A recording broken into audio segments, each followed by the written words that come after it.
Olá, tudo bom? Hoje eu separei para você uma lista de 4 remédios que os idosos têm que ter muito cuidado ao consumir. Eles podem colocar a saúde do idoso em risco. Alguns desses remédios não precisam de receita médica e é aí que mora o perigo. Eu vou te explicar mais ainda quais os cuidados a ter e por que eles podem ser tão perigosos para a saúde dos idosos. Você vai adorar. Fica aí até o final que você não vai querer perder. Se você adora dica de nutrição, saúde e boa forma, você vai amar o canal. Aproveita e se inscreve. Lembra de ativar o sininho para receber as notificações. Eu tenho vídeo novo todos os dias, você vai amar com certeza. Aproveita também e dá um pulinho lá no Instagram. Me segue por lá, eu tenho outros vídeos, dicas, novidades e é o mesmo nome aqui do canal, @nutricionista Patrícia Leite também. A gente sabe que com o passar da idade, a nossa fisiologia vai mudando, o nosso organismo vai modificando e que até mesmo a função renal, a função hepática pode ficar um pouco mais comprometida nas populações mais idosas. Além do que existem alguns tipos de remédio que podem causar efeitos colaterais que podem ser perigosos para as pessoas mais idosas. Então, eu separei essa lista aqui com 4 medicações que as pessoas que têm mais idade têm que tomar bastante cuidado na hora de consumir. Vamos começar. Primeiro medicamento da nossa lista são os benzodiazepínicos. Normalmente, eles são conhecidos mais com o nome de clonazepam, diazepam, alzoprolan, lorazepam, e eles são medicações que normalmente são prescritas para depressão, para ansiedade, para tristeza. Quando eles são prescritos pelo médico, o problema é menor. Claro que eu tenho que fazer um parênteses aqui, que eles são medicação de prescrição obrigatória, inclusive com retenção da receita, que a gente chama de tarja preta, né? Mas a gente sabe que, infelizmente, muitas pessoas conseguem comprar por conta própria, no mercado paralelo, infelizmente isso acontece. Ou sobrou de um amigo, né? Minha amiga tomou quando tava com depressão, quando tava triste, sobrou, tá querendo me dar pra tomar. Meu marido tomou, se deu muito bem, vou tomar o que sobrou. Não faça isso, nunca tome por conta própria, nem compre por conta própria e tome, porque isso pode ser super perigoso para você. Os benzodiazepínicos, eles podem causar dependência, principalmente no idoso, essa dependência pode ficar mais aumentada, ele pode ser mais suscetível. E pode correr risco também quando ele é retirado de maneira abrupta. Então, esse é um remédio que sempre deve ter indicação do médico para ter a mínima dose possível para cumprir o efeito dele e ser retirado da forma correta, né, aos poucos, desmamado, para evitar ter maiores problemas. Normalmente, os médicos evitam passar essa classe de remédio para os idosos porque eles podem trazer problemas para essa faixa etária que são mais complicados. Os benzodiazepínicos podem causar confusão mental e alguns tipos de problemas cognitivos. Eles podem levar a sonolência, confusão, a pessoa pode se esquecer muitas vezes onde é que ela mora, mesmo que de forma momentânea, como chega ali, o nome de alguma coisa, isso pode estar relacionado ao efeito colateral desse remédio. Devido a esses efeitos sedativos que ele tem, porque é um medicamento calmante, né? Que ele faz com que você fique mais relaxado, menos ansioso, pode fazer com que você tenha maior risco de quedas, de tontura, a pessoa pode ficar mais sonolenta e pode cair, e a gente sabe que para o idoso a queda é muito complicada, pode estar relacionada a algum tipo de fratura, pode bater com a cabeça, toda queda em idoso é muito perigosa e um medicamento, que te deixa mais sonolento é super contraindicado, só deve ser utilizado realmente com indicação médica, com começo, meio e fim, não é para você ficar usando assim direto por conta própria. O benzodiazepínico também, por ter esse efeito sedativo, pode causar supressão respiratória em algumas pessoas, e principalmente em alguns tipos de idosos, pessoas que já têm algum tipo de comprometimento, às vezes da função renal, da função hepática, a metabolização e a excreção dele podem ficar dificultadas ou, enfim, modificadas, e isso pode predispor esses problemas. Então, qualquer tipo de problema que você tenha prévio, é super importante que você fale antes com o seu médico. Existem vários outros tipos de antidepressivos e ansiolíticos de classes mais modernas, com menos efeitos colaterais, que podem ser indicados. Eu não estou falando que o idoso não tem direito de tomar um antidepressivo ou um ansiolítico, não é nada disso, mas que seja uma medicação com menos efeitos colaterais e sempre com acompanhamento médico. Segundo a medicação dessa nossa lista, é uma medicação que não precisa nem de receita médica para ser comprada. E eu acho que essas são até as mais perigosas, porque às vezes a gente não dá tanta importância à medicação, porque não precisa nem de receita, então é bem levinha. são os anti-inflamatórios não esteroidais, como por exemplo o ibuprofeno, que muitas pessoas tomam quando estão com dor nas costas, dor no joelho, dor de cabeça, tem gente que toma logo ibuprofeno.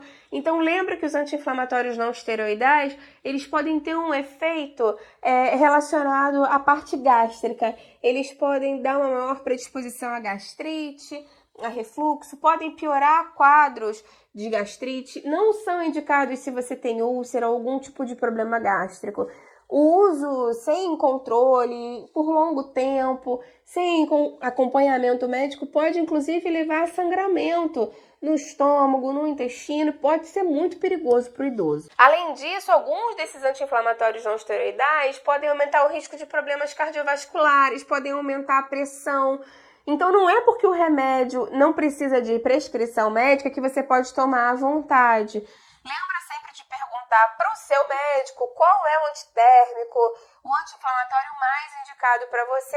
Existem opções que são menos agressivas para o idoso. Eu falei do ibuprofeno, mas o naproxeno e o próprio AS, o ácido acetil salicílico, também são outros exemplos, tá? De anti-inflamatórios não esteroidais. Então, cuidado com o uso recorrente em grandes doses, que isso pode ser perigoso para os idosos. Outro remédio que deve ser consumido com cautela pelos idosos são os antiácidos com alumínio. São muito comuns de serem comprados na farmácia, hidróxido de alumínio ou outros antiácidos, só você ver mesmo. O próprio nome já diz que tem alumínio na composição. E devido a, às vezes, dificuldade na excreção do alumínio por conta da função renal, função hepática, os idosos podem ter uma maior tendência de acumular o alumínio no corpo.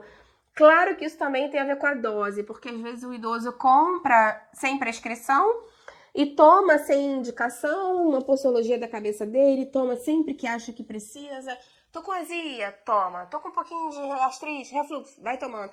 Toma várias vezes por dia uma quantidade muito grande de alumínio, né, do hidróxido de alumínio ou de qualquer outro antiácido à base de alumínio, e isso pode causar um acúmulo de alumínio no corpo. A gente sabe que isso também pode estar relacionado a problemas cognitivos da parte cerebral, então é super importante tomar cuidado. O excesso de alumínio também pode causar problemas renais ou agravar problemas renais.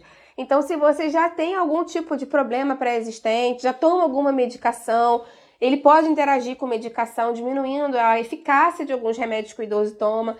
Super importante que você fale antes com o seu médico, mesmo esses remédios que não precisam de prescrição para o idoso, devem ter indicação e prescrição, sim, com a dose certinha e o tempo máximo para tomar. Lembra sempre que não é comum você sentir azia, refluxo o tempo inteiro, dor de estômago, e que quando você toma um antiácido, você só está mascarando o sintoma, você não está tratando a raiz, a causa do problema. Eu tenho aqui no canal uma playlist falando mais sobre digestão, sobre intestino saudável, sobre gastrite, sobre refluxo, e vou deixar aqui embaixo para te ajudar. Mas se você já está sofrendo muito tempo com isso, é muito importante que você vá ao médico, faça os exames para diagnosticar qual é o problema e trate a raiz mesmo, a causa dele, não fique só mascarando com os antiácidos. Outro problema que esses antiácidos de alumínio podem fazer é causar constipação, desconforto intestinal, deixar as fezes mais ressecadas, o que claro que é péssimo para todo mundo, mas principalmente para os idosos, que muitas vezes têm um troço intestinal mais lento. Então, mais uma vez, cuidado, porque a gente sabe que a constipação crônica não é interessante para ninguém, principalmente para o idoso, pode ser perigosa. O quarto remédio aqui da lista são os inibidores da bomba de próton, omeprazol, pantoprazol, esses terminam com ol, zol, são relacionados normalmente a gastrite, a refluxo. Mais uma vez, né, tem um outro tipo de ação, porque eles inibem a secreção ácida do estômago. Claro que eles são remédios com prescrição médica, mas muitas pessoas compram na farmácia sem ter receita, porque ele não tem retenção de receita, né? É uma receita comum mesmo. Aquela tarja vermelha normal, e muitas vezes você consegue comprar sem prescrição. E é aí que mora o perigo, porque esses remédios utilizados de forma crônica por muitos anos e numa dose sem controle podem trazer problemas principalmente para os idosos. A gente sabe que ao reduzir a secreção do ácido gástrico no nosso estômago, você prejudica a absorção do cálcio, e de forma crônica isso pode ser muito perigoso para os idosos, principalmente, tem uma maior tendência à osteoporose, e pode resultar em mais fraturas e quedas e outros problemas relacionados à osteoporose. Além disso, o uso crônico desses remédios pode causar uma deficiência de magnésio, E a gente sabe que isso é super importante para a saúde cognitiva mesmo, para o próprio metabolismo do cálcio e do osso. Lembra também que o magnésio está muito relacionado à contração muscular como um todo, então a deficiência de magnésio pode ser perigosa até mesmo para a saúde do coração. A diminuição da acidez do estômago também pode levar a problemas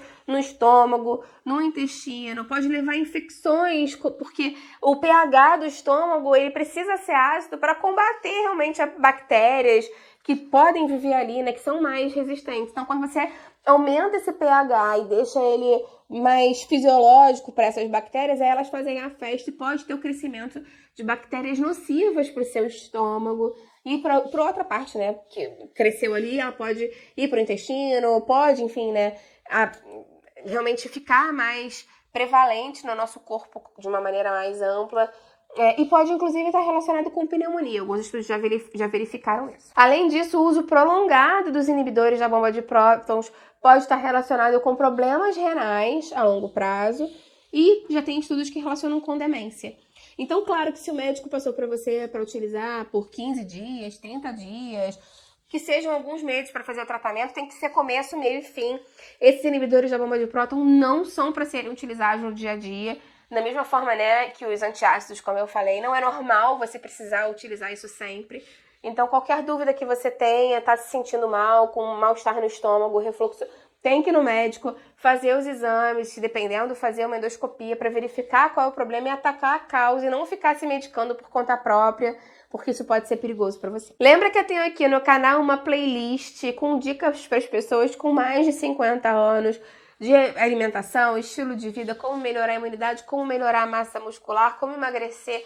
E eu vou deixar aqui embaixo na descrição para você. Você tem hábito de tomar algum remédio assim de forma recorrente por conta própria? Qual? Eu vou adorar ver o seu comentário. Lembra de deixar a curtida no vídeo, que isso me ajuda muito. E compartilha com quem vai gostar, com quem precisa. Vamos juntos ampliar essa corrente do bem. É isso que eu quero aqui com o canal. Até a próxima. Tchau, tchau.